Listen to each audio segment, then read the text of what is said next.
امام اعظم ابو حنیفہ رحمۃ اللہ علیہ اتنے بڑے عالم تھے کہ بڑے بڑے آئمہ آپ کے شاگرد تھے، لیکن اس کے باوجود نہ دل رکھنے کے بڑے ماہر تھے، احساس بڑا سیانہ تھا۔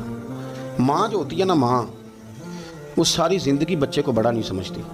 امام صاحب بڑے عالم تھے، سینکڑوں ہزاروں لوگ شاگرد تھے، اور جو خوش حسین ہیں آپ کے استفادہ کرنے والے ان کی تعداد تو بے شمار ہے۔ تو ماں کو منوانا کہ میں بڑا عالم ہوں یہ ہو نہیں سکتا، اماں کو منوایا جائے کہ میں سیانہ ہو گیا ہوں یہ ممکن نہیں۔ اماں کہتی ہے تو بچہ ہے۔ تو امام صاحب کے ایک شاگرد تھے، تقریر بڑی اچھی کرتے تھے، تو آپ کی ماں ان کی تقریر سنتی تھی، تو کوئی مسئلہ ہوتا تو امام اعظم ابو حنیفہ سے کہتی کہ اس سے پوچھ کے آؤ۔ تو امام صاحب کہتے اماں میں نہ بتا دوں، تو اماں کہتی تو بچہ ہے تجھے کیا پتا۔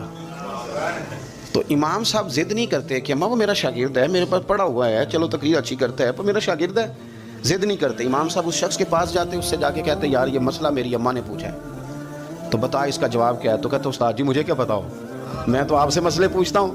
تو امام صاحب رحمۃ اللہ علیہ فرماتے چل پھر میں تجھے جواب دیتا ہوں، وہ تو یاد کر لے، پھر تو وہ مجھے بتا۔ میری ماں میرے نام پہ مطمئن نہیں ہوگی، میں تیرا نام لے کے اپنی اماں کو جا کے مطمئن کروں، میں کہوں گا کہ میں پوچھ آیا ہوں یہ بتا۔ اس طرح کر